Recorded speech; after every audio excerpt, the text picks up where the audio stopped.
ওলাইছে আপোনালোকৰ আজি আহিছে কি বিচাৰিছে কি দাবী কৰিব নহয় এতিয়া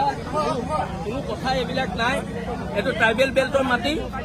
ট্ৰাইবেল মানুহৰ হাতত থাকিব লাগিব তাতকৈ আৰু বেলেগ কথা ইয়াত নাই ট্ৰাইবেল বেল্টৰ মাটি ট্ৰাইবেল মানুহৰ হাতত থাকিব লাগিব ট্ৰাইবেল বেল্টৰ মাটি বাংলাদেশী হাতত থাকিব আৰু অসমৰ জনজাতীয় মানুহ অসমৰ খিলঞ্জীয়া মানুহ বহি থাকিব কিবা কথা হ'ব পাৰে নেকি ট্ৰাইবেল বেল্টৰ মাটি ট্ৰাইবেল মানুহৰ হাতত থাকিব লাগিব আৰু ইয়াক লৈ কোনো ৰাজনৈতিক দলক ভোটৰ স্বাৰ্থৰ ৰাজনীতি কৰিবলৈ দিয়া নহ'ব ট্ৰাইবেল মানুহৰ অধিকাৰ সুৰক্ষিত কৰিব লাগিব আৰু নহ'লে আক্ৰমণ হ'লে কিন্তু প্ৰত্যাক্ৰমণ হ'ব ভয়ংকৰ প্ৰত্যাক্ৰমণ হ'ব ৰাজনৈতিক দলৰ সুদ গৈছে ইয়ালৈ চবকে ভোট লাগে সন্দেহযুক্ত মানুহৰ ভোট লাগে সকলোকে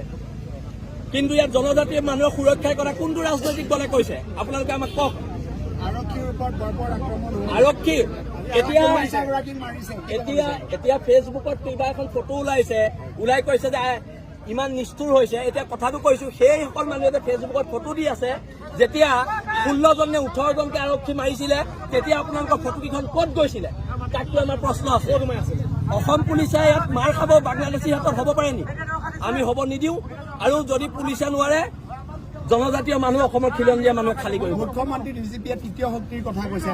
তৃতীয় চতুৰ্থ শক্তি এইবোৰ কথা নহয় আৰু যদি তেওঁ খালী কৰিব নোৱাৰে এই ডিমৰীয়া অঞ্চলৰ প্ৰত্যেক জনজাতীয় মানুহৰ হাতত এটা AK-47 দ্বিতীয় হিমন্ত বিশ্ব শৰ্মা